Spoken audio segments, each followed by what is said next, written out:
Don Quijote de la Mancha de Miguel de Cervantes Saavedra.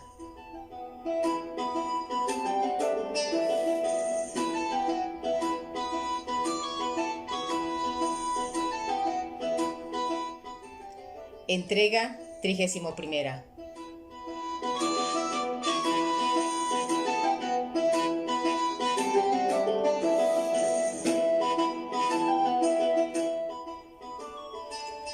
Capítulo 41, donde todavía prosigue el cautivo su suceso.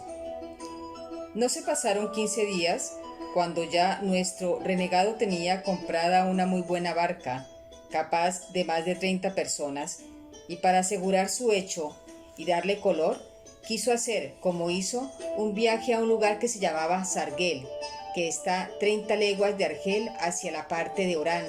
en el cual hay mucha contratación de higos pasos. 2 o 3 veces hizo este viaje en compañía del tagarino que había dicho. Tagarinos llaman en Berbería a los moros de Aragón, y a los de Granada mudejares, y en el reino de Fez llaman a los mudejares elches, los cuales son la gente de quien aquel rey más sirve en la guerra. Digo pues que cada vez que pasaba con su barca daba fondo en una caleta que estaba no 2 tiros de ballesta del jardín donde Zoraida esperaba,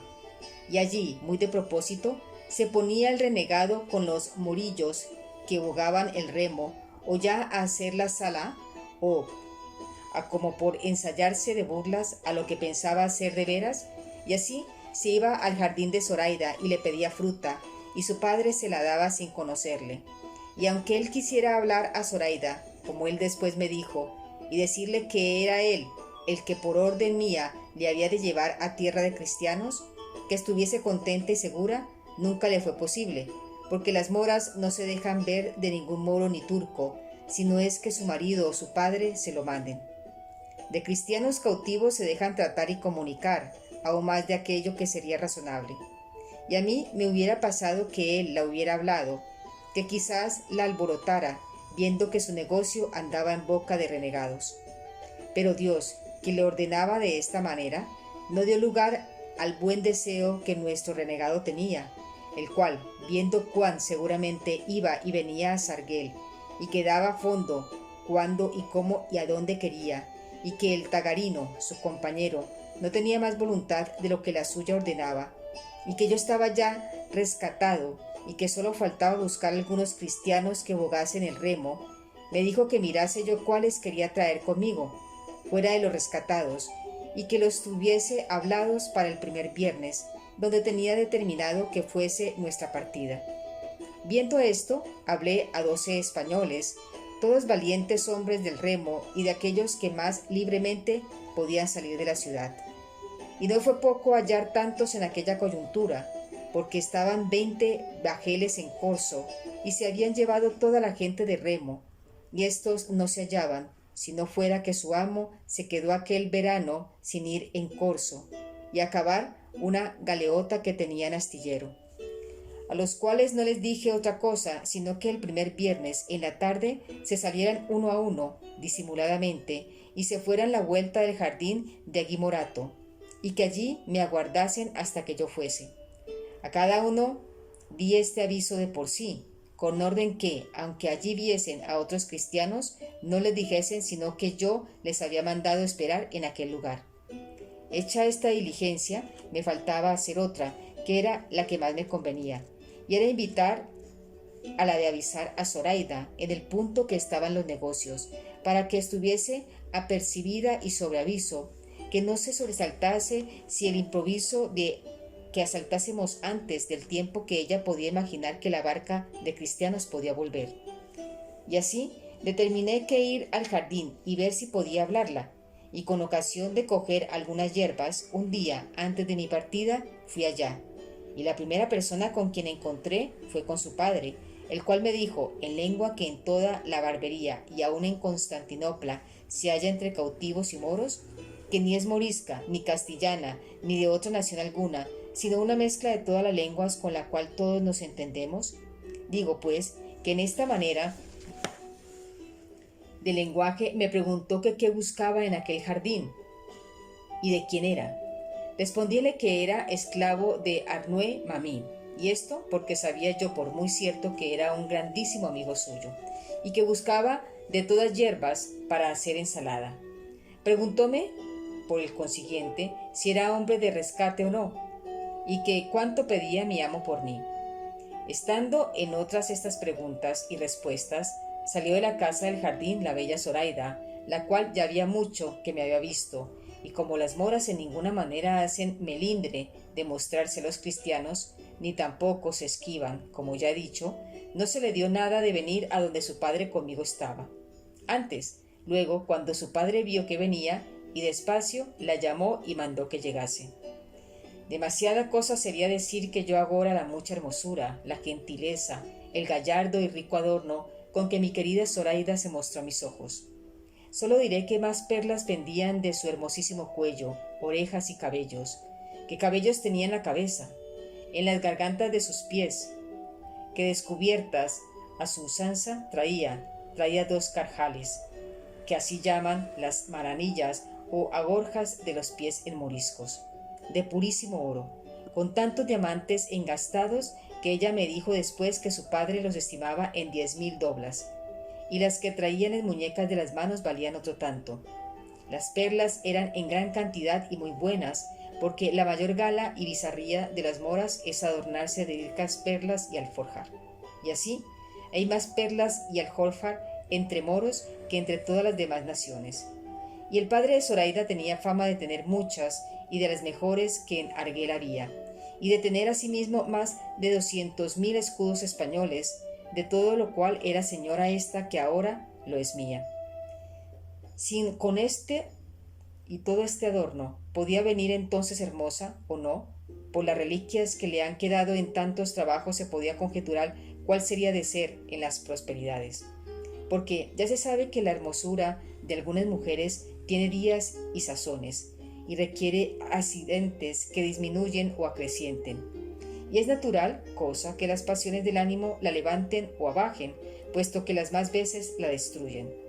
Digo, en fin, que entonces llegó en todo extremo aderezada y en todo extremo hermosa, o a lo menos a mí me pareció serlo, la más que hasta entonces había visto. Y con esto, viendo las obligaciones en que me había puesto, me parecía que tenía delante de mí una deidad del cielo, venida a la tierra para mi gusto y para mi remedio. Así como ella llegó, le dijo su padre en su lengua, como ya era cautivo de su amigo Arnaúd de Mamí, y que venía a buscar ensalada. Ella tomó la mano, y en aquella mezcla de lenguas que tengo dicho, me preguntó si era caballero, y qué era la causa que no me rescataba. Yo le respondí que ya estaba rescatado, y que en el precio podía echar de ver en lo que a mi amo me estimaba, pues había dado por mí 1.500 solantines. A lo cual ella respondió: en verdad que si tú fueras de mi padre, que yo hiciera que no te dieran él por tantos 2 tantos, porque vosotros, cristianos, siempre mentís en cuanto decís, y os hacéis pobres por engañar a los moros. Bien podría ser eso, señora, le respondí, mas en verdad que yo he tratado con mi amo, y la trato y la trataré con cuantas personas hay en el mundo. ¿Y cuánto te vas?, dijo Zoraida. Mañana, creo yo, dije, porque está aquí un bajel de Francia que se hace mañana a la vela y pienso irme en él. ¿No es mejor, replicó Zoraida, esperar a que vengan bajeles de España e irte con ellos, que no con los de Francia, que no son vuestros amigos? No, respondí yo, aunque si como hay en nuevas que viene ya un bajel de España, es verdad, todavía yo le aguardaré, puesto que es más cierto el pertinente mañana, porque el deseo que tengo de verme en mi tierra y con las personas que bien quiero, es tanto que no me dejará esperar otra comodidad si se tarda, por mejor que sea. Debes de ser sin duda casado en tu tierra, dijo Zoraida, y por eso deseas irte a ver con tu mujer. No soy, respondí yo, casado, mas tengo dada la palabra de casarme en llegando allá. ¿Y es hermosa la dama a quien se la diste?, dijo Zoraida. Tan hermosa es, respondí yo, que para encarecerla y decirte la verdad, se parece mucho a ti. De esto se rió muy de ver a su padre y dijo: «Voilà, cristiano, que debe de ser muy hermosa si se parece a mi hija, que es la más hermosa de todo este reino. Si no, mírala bien, y verás cómo te digo verdad.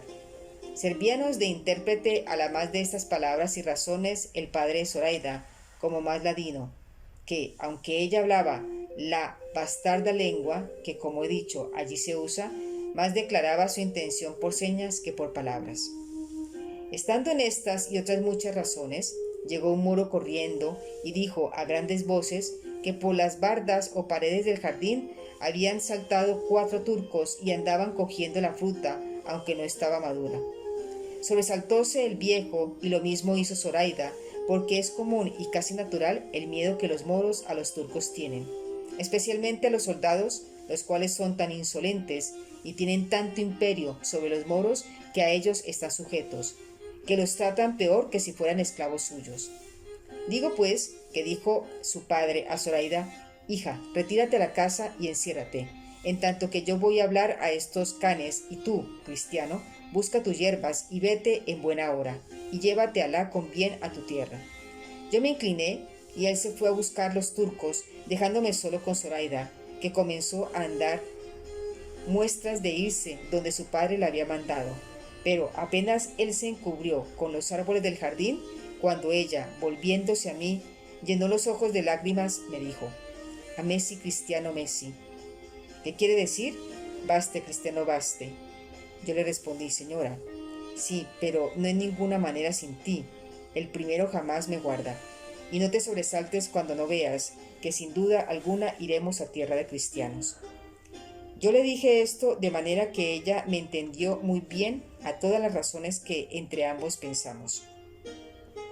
Y echándome un brazo en el cuello, con desmayados pasos comenzó a caminar hacia la casa. Quiso la suerte que pudiera ser muy mala si el cielo no lo ordenara de otra manera, que yendo los dos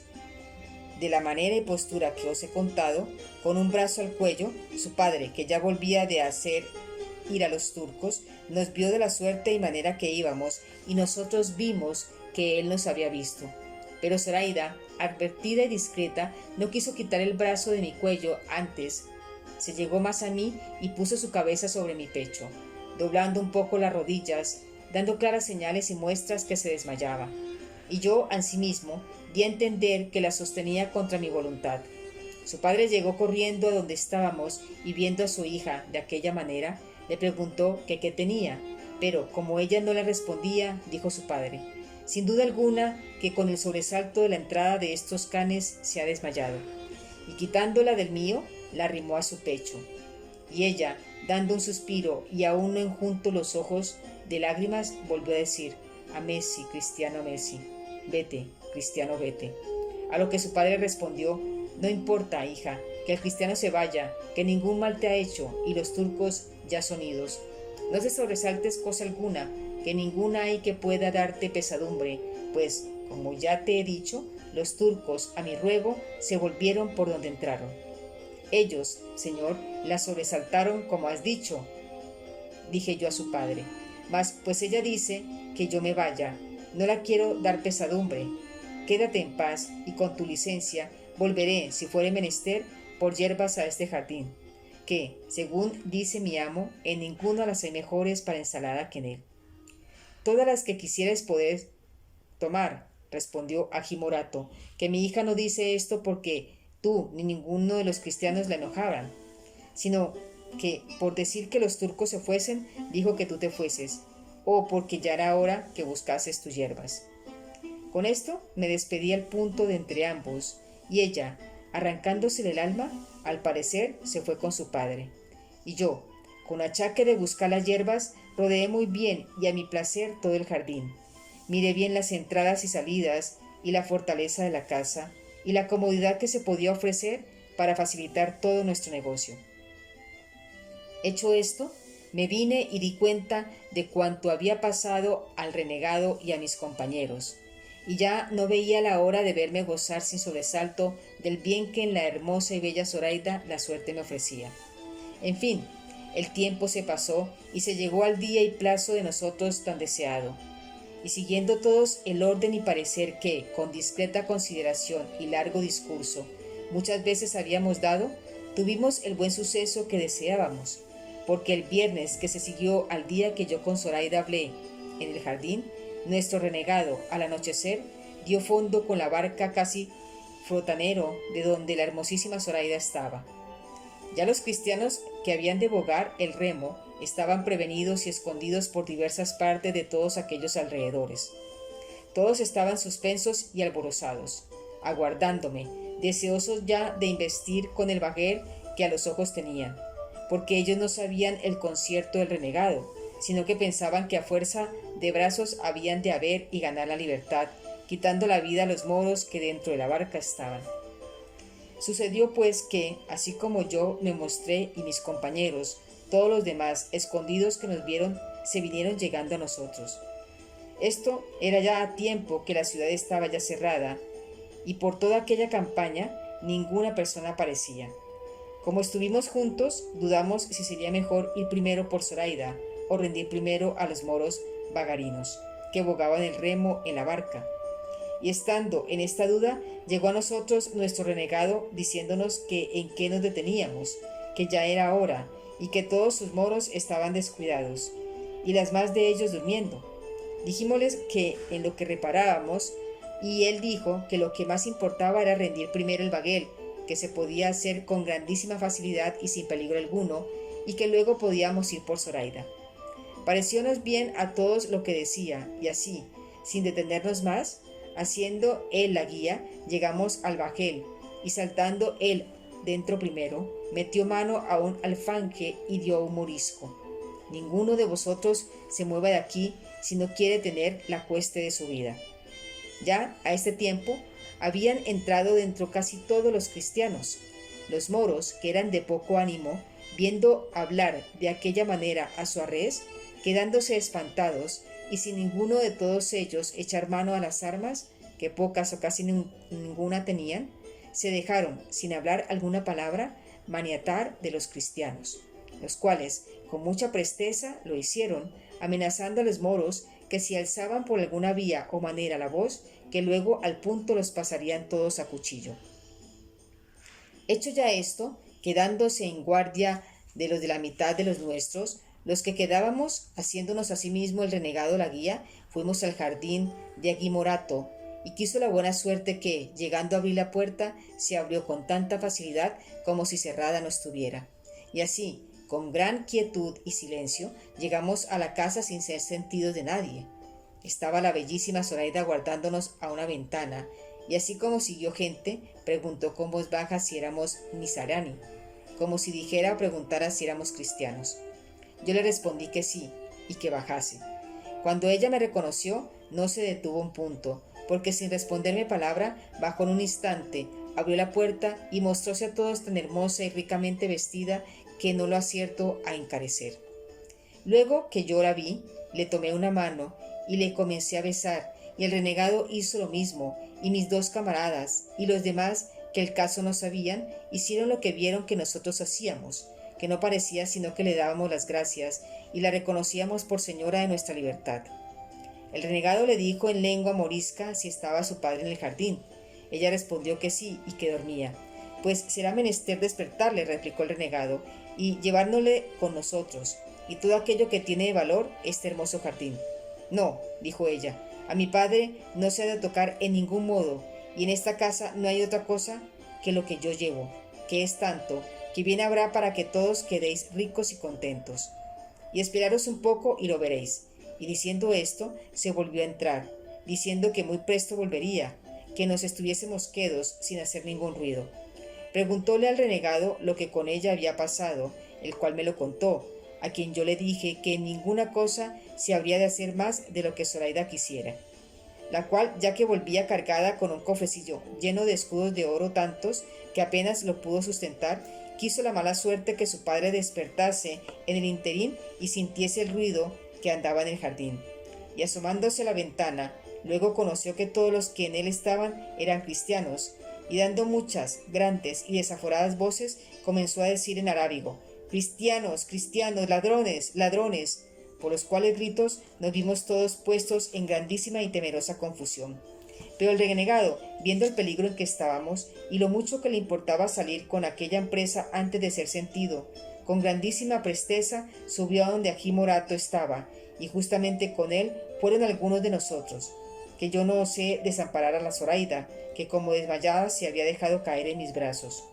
En resolución, los que subieron se dieron tan buena maña que en un momento bajaron con Agí Morato, trayéndole atadas las manos y puestos un pañizuelo en la boca, que no le dejaban hablar palabra, amenazándole que él hablaría, que él, al hablar eso le costaría la vida.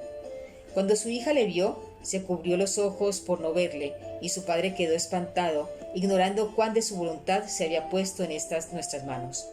Mas entonces, siendo más necesarios los pies, con diligencia y presteza, nos pusimos en la barca, que ya los que en ella habían quedado nos esperaban, temerosos de algún mal suceso nuestro. Apenas serían 2 horas pasadas de la noche, cuando ya estábamos todos en la barca, en la cual se le quitó al padre de Zoraida la atadura de las manos y el paño de la boca, pero tornóle a decir el renegado que no hablase palabra, que le quitarían la vida. Él, como vio allí a su hija, comenzó a suspirar tiernísimamente, y más cuando vio que yo estrechamente la tenía abrazada, y que ella sin defender, quejarse ni esquivarse se estaba queda. Pero con todo esto callaba, porque no pusiese en efecto las muchas amenazas que el renegado le hacía. Viéndose pues Zoraida ya en la barca, y queríamos dar los remos al agua, y viendo allí a su padre y a los demás moros que atados estaban, le dijo al renegado que me dijese, le hiciese merced de soltar a aquellos moros y de dar libertad a su padre, porque antes se arrojaría en el mar que ver delante de sus ojos y por causa suya llevar cautivo a su padre que tanto le había querido. El renegado me lo dijo, y yo respondí que era muy contento, pero él respondió que no convenía, a causa de que, si allí los dejaban, apellidarían luego la tierra y alborotarían la ciudad, y sería causa que saliesen a buscarnos con algunas fragatas ligeras y le tomasen la tierra y la mar, de manera que no pudiésemos escaparnos, que lo que se podía hacer era darle libertad en llegando a la primera tierra de cristianos. En este parecer vinimos todos, y Zoraida, a quien se le dio la cuenta, con las causas que nos movían a no hacer luego lo que quería, también se satisfizo. Y luego, con negociajo silencio y alegre diligencia, cada uno de nuestros valientes remeros tomó su remo, y comenzamos, encomendándonos a Dios de todo corazón, a navegar la vuelta de las islas de Mallorca, que es la tierra de cristianos más cerca.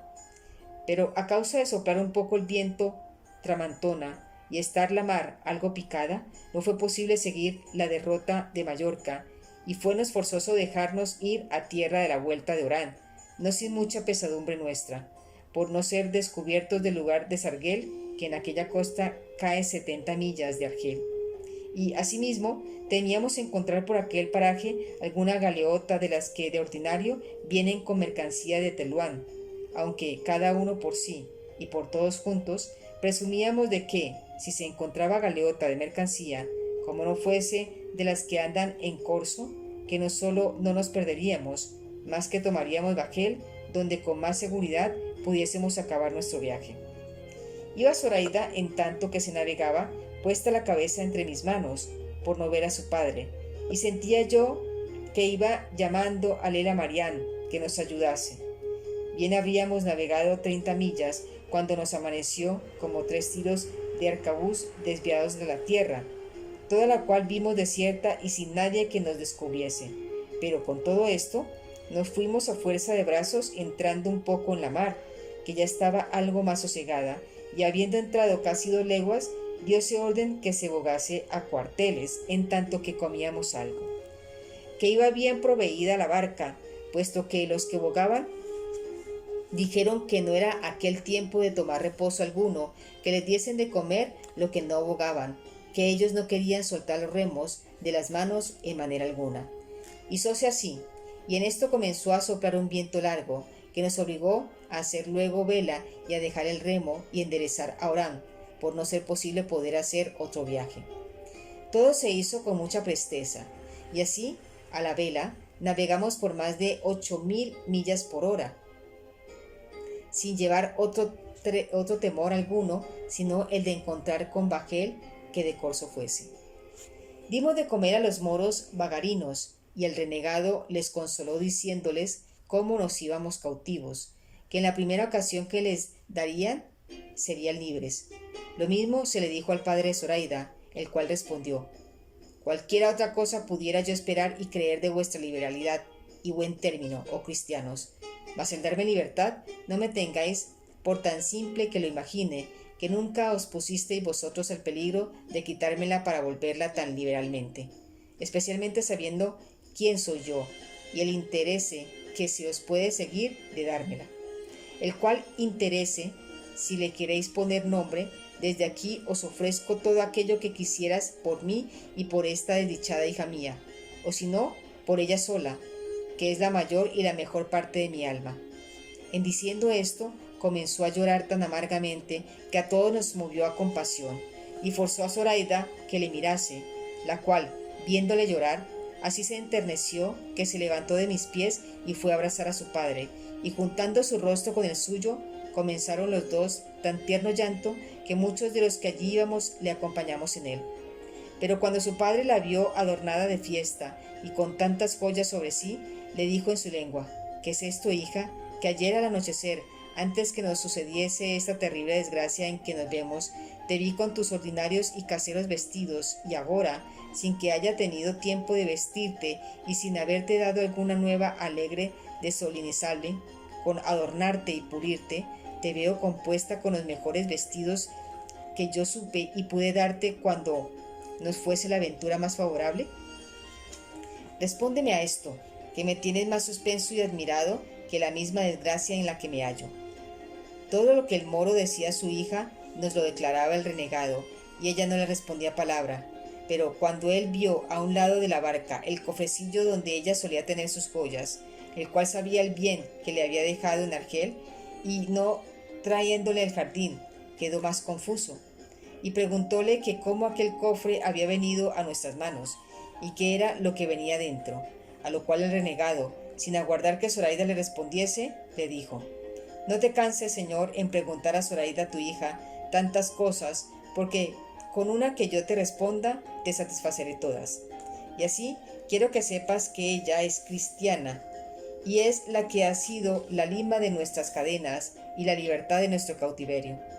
Ella va aquí de voluntad, tan contenta a lo que yo imagino, de verse en ese estado como el que sale las tinieblas a la luz, de la muerte a la vida y de la pena a la gloria.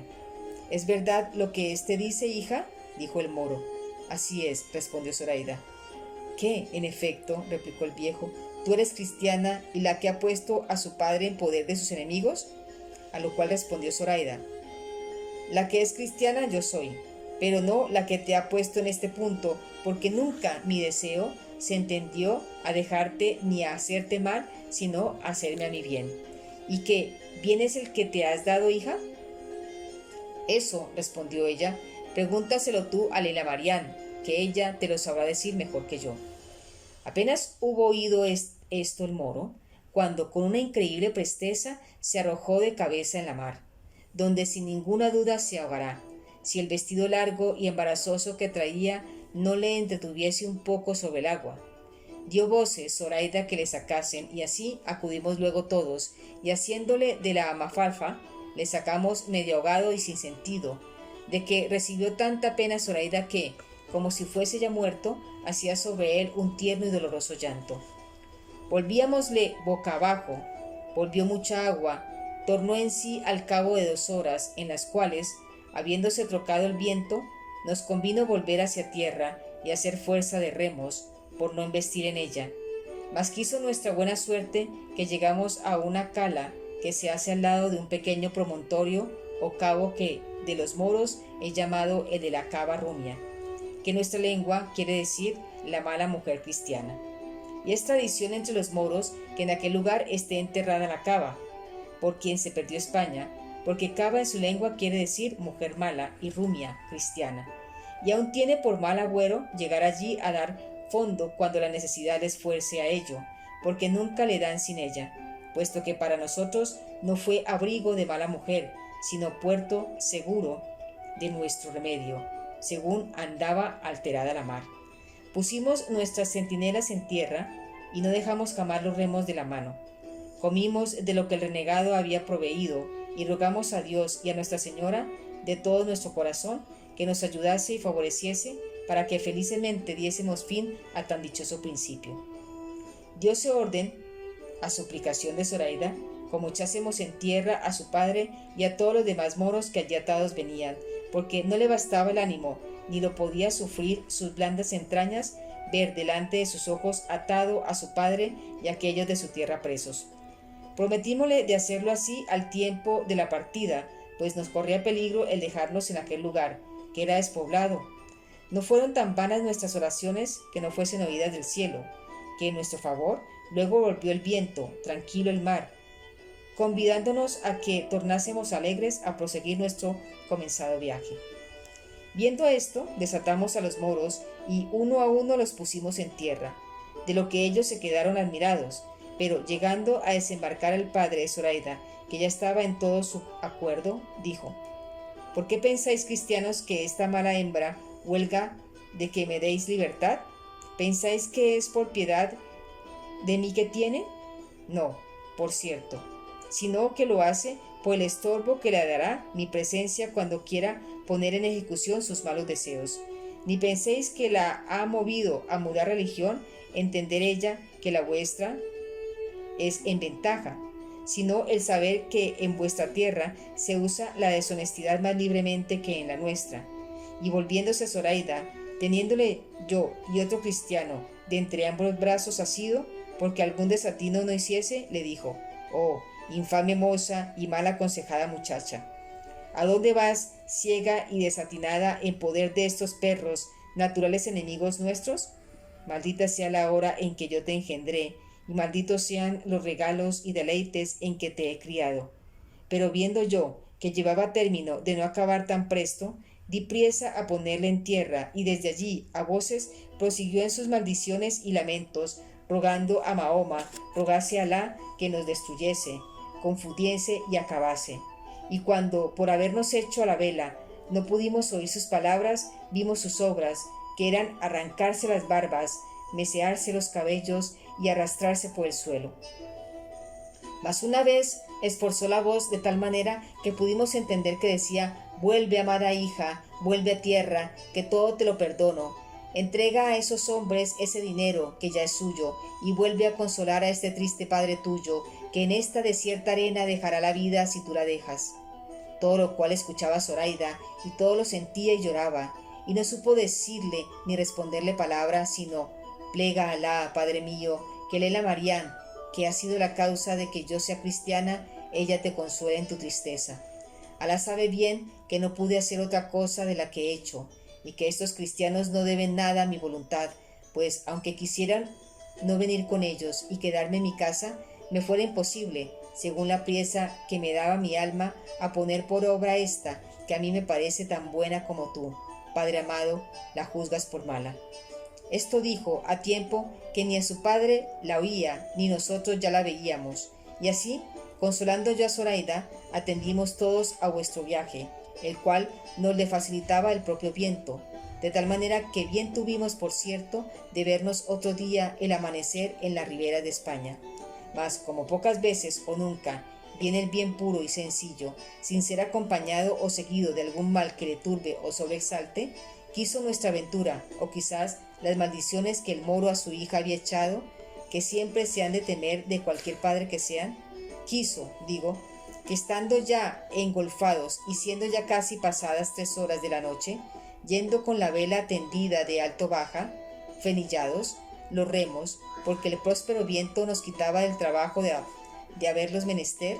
con la luz de la luna, que claramente resplandecía, vimos cerca de nosotros un bajel redondo, que, con todas las velas tendidas, llevando un poco a orza el timón, delante de nosotros atravesaba, y esto tan cerca que nos fue forzoso amainar por no embestirle, y ellos, asimismo, hicieron fuerza de timón para darnos lugar que pasásemos. Habíase puesto a bordo del bajel a preguntarnos quiénes éramos, y a dónde navegábamos, y de dónde veníamos, pero por preguntarnos esto en lengua francesa, dijo nuestro renegado: «Ninguno responda, porque estos, sin duda, son corsarios franceses que hacen a toda popa». Por este advenimiento ninguno respondió palabra, y habiendo pasado un poco delante, que ya el bajel quedaba sostavento, de improviso soltaron 2 piezas de artillería y, a lo que parecía, ambas venían con cadenas, porque con una cortaron nuestro árbol por medio, y dieron con él y con la vela en el mar, y al momento, disparando otra pieza, vino a dar la bala en mitad de nuestra barca, de modo que la abrió toda, sin hacer otro mal alguno. Pero como nosotros nos vimos ir a fondo, comenzamos todos a grandes voces a pedir socorro y a rogar a los del bajel que nos acogiesen porque nos anegábamos. Amainaron entonces y echaron el esfique o barca a la mar. Entraron en él hasta 12 franceses bien armados, con sus arcabuces y cuerdas encendidas, y así llegaron junto a nosotros. Y viendo cuán pocos éramos y cómo el bajel se hundía, nos recogieron, diciendo que, por haber usado de la descortesía de no responderles, nos había sucedido aquello. Nuestro renegado tomó el cofre y las riquezas de Zoraida y dio con él en el mar, sin que ninguno echase de ver en lo que hacía. En resolución, todos pasamos con los franceses, los cuales, después de haberse informado de todo aquello que de nosotros saber quisieron, como si fueran nuestros capitales enemigos, nos despojaron de todo cuanto teníamos, y a Zoraida le quitaron hasta los carjales que traía en los pies. Pero no me daba a mí tanta pesadumbre la que Zoraida daban, como me la daba el temor que tenía de que habían de pasar del quitar de las riquísimas y preciosísimas joyas al quitar de la joya que más valía y ella más estimaba. Pero los deseos de aquella gente no se extienden a más que al dinero, y de esto jamás se ve harta su codicia, lo cual entonces llegó a tanto que aún hasta los vestidos de cautivos nos quitaran si de algún provecho les fueran, y hubo parecer entre ellos de que todos nos arrojasen al mar envueltos en una vela, porque tenían intención de tratar en algunos puertos de España con nombre de que eran bretones, y si nos llevasen vivos serían castigados, siendo descubierto su hurto. Mas el capitán, que era el que había despojado a mi querida Zoraida, dijo que él se contentaba con la presa que tenía y que no quería tocar en ningún puerto de España, sino pasar al estrecho de Gibraltar de noche, o como pudiese, e irse a La Rochela, de donde había salido. Y así tomaron por acuerdo de darnos el esfinge de su navío y todo lo necesario para la corta navegación que nos quedaba, como lo hicieron otro día, ya a vista de tierra de España, con la cual vista todas nuestras pesadumbres y pobrezas se nos olvidaron de todo punto, como si no hubiera pasado por nosotros. Tanto es el gusto de alcanzar la libertad perdida cerca del mediodía, que podríamos ser cuando nos echaran de la barca, dándonos 2 barriles de agua y algún bizcocho. Y el capitán, movido no sé de qué misericordia, al embarcarse la hermosísima Zoraida, le dio hasta 40 escudos de oro, y no consintió que le quitasen sus soldados estos mismos vestidos que ahora tiene puestos. Entramos en el bajel, dimosle las gracias por el bien que nos hacían, mostrándonos más agradecidos que quejosos. Ellos se hicieron a lo largo, siguiendo la derrota del estrecho.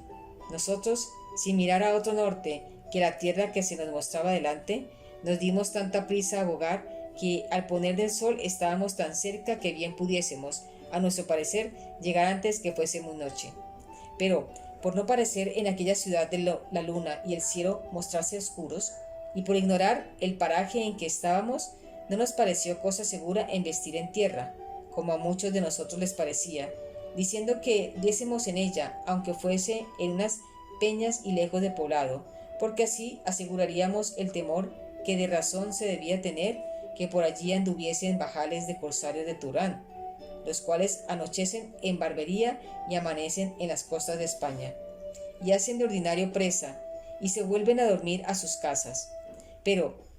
de los contrarios pareceres, el que se tomó fue que nos llegásemos poco a poco, y que si el sosiego del mar lo concediese, desembarcásemos donde pudiésemos. Hízose así,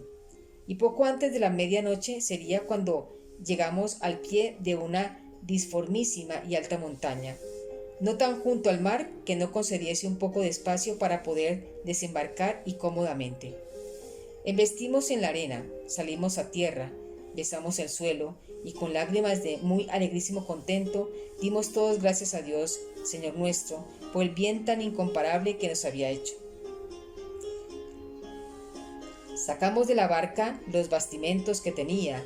tirámosla en tierra y subímonos un grandísimo trecho en la montaña, porque aún allí estábamos y aún no podíamos asegurar el pecho, ni acabábamos de creer que era tierra de cristianos la que ya nos sostenía. Amaneció más tarde, a mi parecer, de lo que quisiéramos. Acabamos de subir toda la montaña por ver si desde allí algún poblado se descubría, o algunas cabañas de pastores, pero aunque más tendimos la vista, ni poblado, ni persona, ni senda, ni camino descubrimos. Con todo esto, determinamos de entrarnos la tierra adentro, pues no podría hacernos menos sin que presto descubriésemos quién nos diese noticia de ella.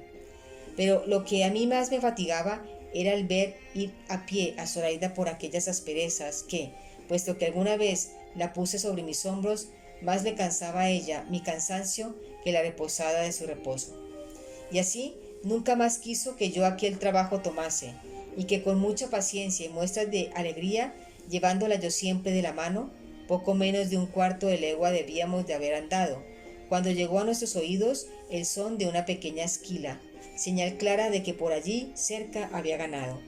Y mirando todos con atención si alguno se parecía, vimos al pie de un alcornoque un pastor mozo, que con grande reposo y descuido estaba labrando un palo con un cuchillo. Dimos voces y él, alzando la cabeza, se puso ligeramente en pie, y a lo que después supimos, los primeros que a la vista se le ofrecieron fueron el renegado y Zoraida. Y como él los vio en hábito de moros, pensó que todos los de barbería estaban sobre él, y metiéndose con extraña ligereza por el bosque delante, comenzó a dar los mayores gritos del mundo, diciendo: «Moros, moros hay en tierra, moros, moros, arma, arma». Con estas voces quedamos todos confusos y no sabíamos qué hacernos. Pero, considerando que las voces del pastor habían de alborotar la tierra y que la caballería de las costas habían de venir luego a ver lo que era, acordamos que el renegado se desnudase las joyas del turco y se vistiese un guiluquelco o casaca de cautivo que uno de nosotros le dio luego. Aunque se quedó en camisa, y así, encomendándonos a Dios, fuimos por el mismo camino que vimos que el pastor llevaba, esperando siempre cuándo había de dar sobre nosotros la caballería de la costa. Y no nos engañó nuestro pensamiento, porque aún no habrían pasado 2 horas, cuando, habiendo ya salido de aquellas malezas a un llano, descubrimos hasta 50 caballeros, que con gran ligereza, corriendo a media rienda, a nosotros se venían, y así como los vimos, nos estuvimos aquellos aguardándonos. Pero como ellos llegaron y vieron, en lugar de los moros que buscaban tanto pobre cristiano, quedaron confusos, y uno de ellos nos preguntó si éramos nosotros acaso la ocasión por que un pastor había apellidado el arma.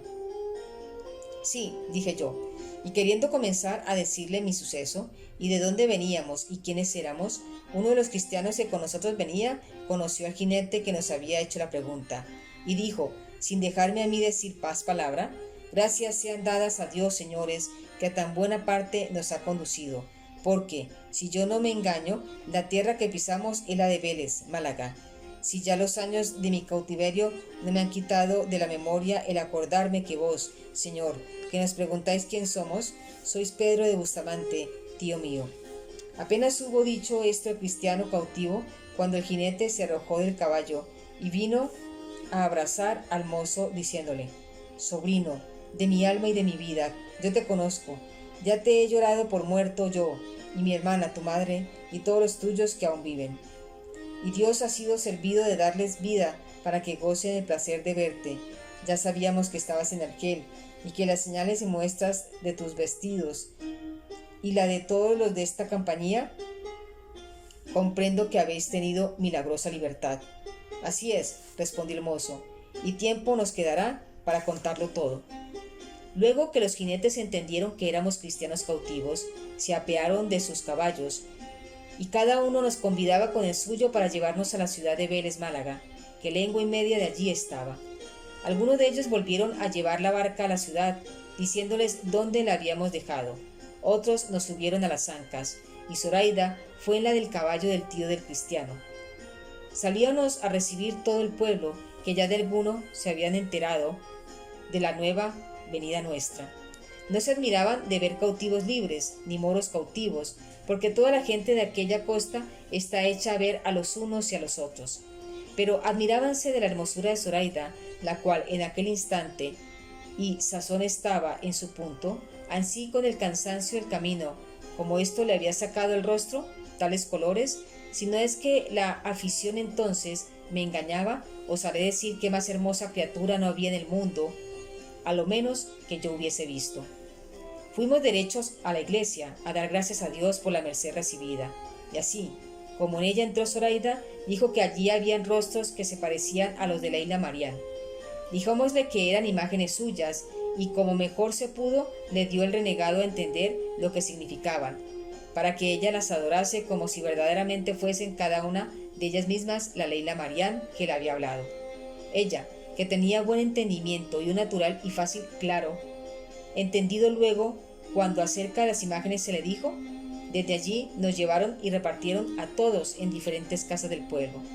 Pero el renegado, Zoraida y a mí nos llevó el cristiano que vino con nosotros, y en casa de sus padres, que medianamente eran acomodados de los bienes de fortuna, y nos regalaron con tanto amor como a su hijo mismo. 6 días estuvimos en Vélez, al cabo de los cuales el renegado, hecha su información de cuanto le convenía, se fue a la ciudad de Granada, a reducirse por medio de la Santa Inquisición al gremio santísimo de la Iglesia. Los demás cristianos libertados se fueron cada uno donde mejor les pareció. Solo quedamos Zoraida y yo, con solo los escudos que la cortesía del francés le dio a Zoraida, de los cuales compré este animal en que ella viene, y sirviéndola yo hasta ahora de padre y escudero y no de esposo, vamos con intención de ver si mi padre es vivo, o si alguno de mis hermanos ha tenido más próspera ventura que la mía, puesto que, por haberme hecho el cielo compañero de Zoraida, me parece que ninguna otra suerte me pudiera venir, por buena que fuera, que más la que yo estimaría. La paciencia con que Zoraida lleva las incomodidades que la pobreza trae consigo, y el deseo que muestra de tener verse ya cristiana en tanto y tal, que me admira y me mueve a servirla todo el tiempo de mi vida, puesto que el gusto que tengo de verme suyo y de que ella sea mía me la turba y deshace no saber si hallare en mi tierra algún rincón donde recogerla, y si habrán hecho el tiempo y la muerte tal mudanza en la hacienda y vida de mi padre y hermanos que apenas haya quien me conozca, si ellos faltan. No tengo más, señores, que deciros de mi historia, la cual, si es agradable o peregrina, júzguenlo vuestros buenos sentimientos, que de mí sé decir que quisiera haberla contado más brevemente, puesto que el temor de enfados más de 4 circunstancias me ha quitado de la lengua.